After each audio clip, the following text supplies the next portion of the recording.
What are the budgetary savings goals, and how much do you think you've achieved so far? Our goal is to reduce the deficit by $1 trillion.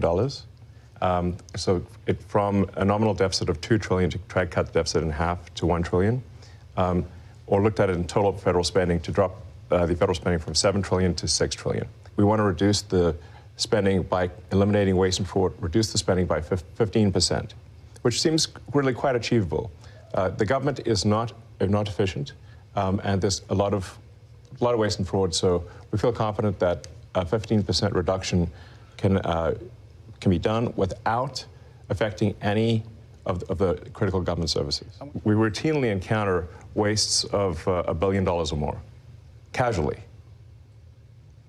For example, like the simple survey that was literally a 10-question survey that you could do with SurveyMonkey, cost you about $10,000, was the government was being charged almost $1 billion for that. For just the survey? $1 billion for a simple online survey, do you like the national park? And then there appeared to be no feedback loop for what would be done with that survey. So the survey would just go into nothing. It was like insane. And it turns out there is actually a mine in Pennsylvania that houses every paper document for the retirement process in the government. Now picture this. This giant cave has 22,000 filing cabinets, stacked 10 high to house 400 million pieces of paper. It's a process that started in the 1950s and largely hasn't changed in the last 70 years. And so as you dug into it, we found retirement cases that had so much paper, they had to fit it on a shipping pallet. So the process takes many months, and we're going to make it just many days. Will it be digitized, or how? Absolutely. So this will be an online digital process that will take just a few days at most. And I really think, it's an injustice to civil servants who are subjected to these processes that are older than the age of half the people watching your show tonight. Under normal circumstances, it can take 6 to 9 months just to have your retirement paperwork processed, and they often get the calculations wrong. So we're like, well, why would it take so long to retire? And they're like, well, because of the mine. And we're like, what do you mean a mine? What's a mine got to do with retiring? And that's where we discovered that all the retirement stuff is still done by paper in a process that looks identical to what occurred in the 1950s. Like if we took a snapshot of the mine when it first started in the 50s to today, it looks the same. It's amazing. So how long do you think it'll take to turn over? We're working as fast as we can. Probably next couple of months we'll have this overhauled. Basically, the state of government computers. By some estimates, government IT costs about $100 billion, and it's funding systems that are over 50 years old, in the case of something like Social Security or the IRS. So really critical systems are old, they cost a lot of money to maintain, and they can be, the efforts to improve them are often very delayed. So I thought I'm a software engineer that maybe could make a difference here, and that's really what inspired me at a high level. There's a lot of mystery about Social Security and a lot of words about it here's what Democrats have been saying about it. It's absurd that Elon Musk is trying to eliminate billions of dollars from Social Security. Elon Musk and President Trump have set their sights on cutting Social Security. Their goal is clear: destroy Social Security from within. You're in the building. I mean, you're in the computers. What's happening there? What are you doing? Yeah, it doesn't line up with my experience on the ground. And I'll say the two improvements that we're trying to make to Social Security are helping people that legitimately get benefits, protect them from fraud that they experience every day on a routine basis, and also make the experience better. And I'll give you one example is at Social Security, one of the first things we learned is that they get phone calls every day of people trying to change direct deposit information. So when you want to change your bank account, you can call Social Security.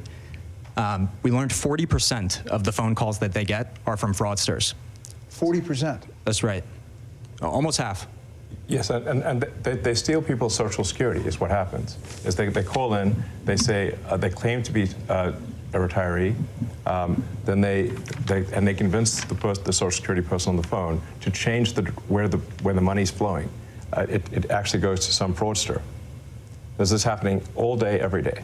And then somebody doesn't receive their Social Security, it's because of all the fraud loopholes in the Social Security system. The amount of issues that were with the Social Security system are enormous. As an example, there are over 15 million people that are over the age of 120 that are marked as alive in the Social Security system. And that's an accurate figure. Yes. Correct. 15 million. Correct. This has been something that's been identified as a problem, again, pre-existing problems since 2008 at least, from an IG report.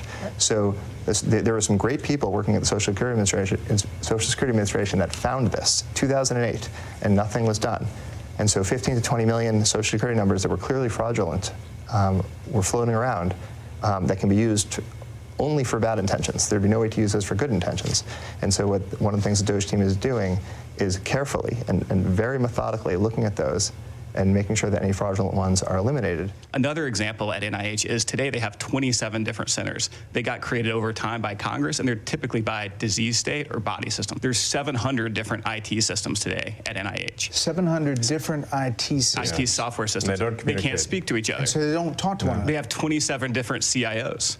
And so when you think about making great medical discoveries, you have to connect the data. Time out. You said 27 different chief information officers? Correct. And most of them are non-technical. So there's a lot there. There's a lot of opportunity, and it will make science better, not worse. And when I say that our job is tech support, I really mean it. Yeah. We have to fix the computers.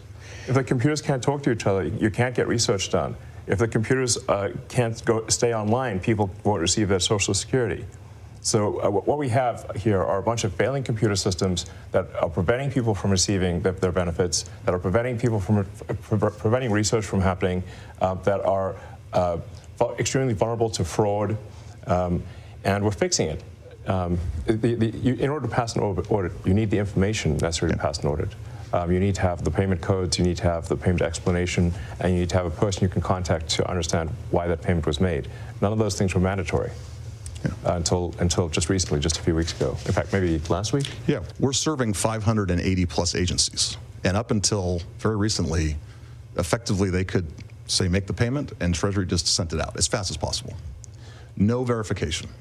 The success of DOGE is only possible with President Trump and with the outstanding cabinet that he selected. It would be impossible without the support of the President and the cabinet.